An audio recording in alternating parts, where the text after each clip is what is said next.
Hello everybody, Steven here with Cardboard Coalition, and today I figured I'd bring you a review of Hijacked. This is from Greenest Games. It's for ages 14 plus, 1 to 4 players, and it takes 20 to 60 minutes. Alright, so I got my notes so we can jump into this and get it going. So, the theme of the game is you're in the future and hijackers, right? I guess they're terrorizing too. But these hijackers decided to hijack a plane. And you're a negotiator and you're trying to negotiate the surrender of the hijackers or the surrender of passengers before the police SWAT unit gets all the way to the ramp and raids the plane and causes more trouble than we want it to cause. All right, so the mechanisms in this game is dice placement. So you can see the how to play that we did, but you roll your dice and based on what you get, you place them on the board. There is some push your luck kind of with the bag drawing for the trust, I think it's called. I can't remember the exact name. The trust that you have with the terrorists. There is some hand management with the cards that you grab and take from here and trying to pair them up and things like that. So you have a little bit of that. And it's also a semi-co-op game, and I know that throws some people off. But you have to work together to get the police, the SWAT team to back off. That's pretty much the main thing. And then a little bit over here with the trust. Otherwise, you're trying to get the most points by the end of the game. So it's semi-co-op, and I would say in a sense there is on the slightest edge a asymmetric player power, in just the sense you have these power tracks or these point tracks, and you get rewards at certain points, and it depends on what track you choose. Like I said, you can catch all that in the how to play that we did of the game. Now, the ease of teaching, ease of play. I put it over here. I can't remember how many pages. It's a quick rule book to get through. So we're going to say 10 pages. Looking at the back here, I'm trying to fight off a cartoon at the bottom of the table. 10 pages, right, for the rule book to get through. But I would put easy medium because there is something to try to explain about the drafting a card or discarding a card and then reserving a card. It gets a little bit convoluted in that action, the drafting or discarding and then reserving kind of thing that you can do. But beyond that, I would say it's fairly easy to teach and to play, right? It looks maybe to some like there's a lot going on, but even Resvon was able to, through video call, look at it, see what's going on, and play the game. All right. So replayability. The replayability of the game, I would say it's fairly good. You have a decent stack of cards here, right, that you go through with passengers. You're trying to get off the plane. Hopefully it doesn't mess up the mic. We got a cartoon in our lap. You also have these over here, which give you rewards for hitting certain milestones in the game. Right? There's 5 of these and you take one and they're dual-sided. So you have 10 options. So that changes it up. Where the awards go up there changes it up. You have, I don't remember, I'm sitting over here, 4 hijackers out. You have 8 hijackers total. So it gives you some variability in that, and replayability. And variability gives you the replayability. Then also when you get your demands, you have 6 different numbers. You shuffle them up and you put them out, and they represent on dice rules. Like I said, you can watch the how to play to see this, but it represents on dice rules. Ooh, everything wants to fall over now. Get a cat in your lap and everything goes wild. All right. These represent dice rules, and it changes what's here. So it'll change what you can get here, which changes your ability to go after cards here, so on and so forth. You also have your dice. You're rolling them.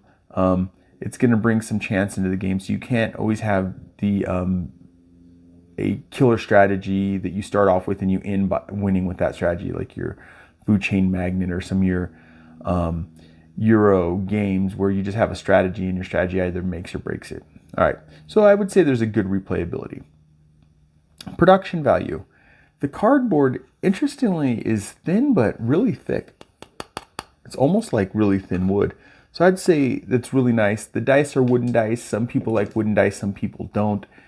All the wooden pieces are nice wooden pieces. I wish these were double-sided and everything was double-sided, but that might be cost for cost. But it's a good production. The one thing I did want to talk about is it's the Greenest Games, right? And I believe that most of the stuff is recycled plastic, recycled wood. But what it also gives you is a chance to have pictures of things inside. You have nice art inside your case, things like that. So it's a kind of a toss-up. It's not my favorite box because it's hard to get the bits out a lot of the time. So I'm kind of struggling with my fat sausage fingers to get the bits out of the box. I feel like it's a lot of raking. I want to put the pieces into plastic bags and put them in the box, but then it defeats what they're trying to do with this to make it a more ego efficient,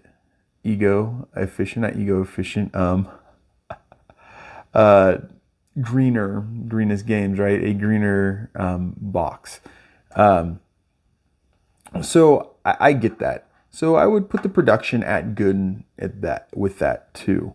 And then we get into the value versus cost. So I went to look this up right before I made the video to give you guys MSRP. And as I started to type in the name to look it up, I started thinking, this might have been a crowdfunder Kickstarter exclusive in a sense that it hasn't gone out to mass market.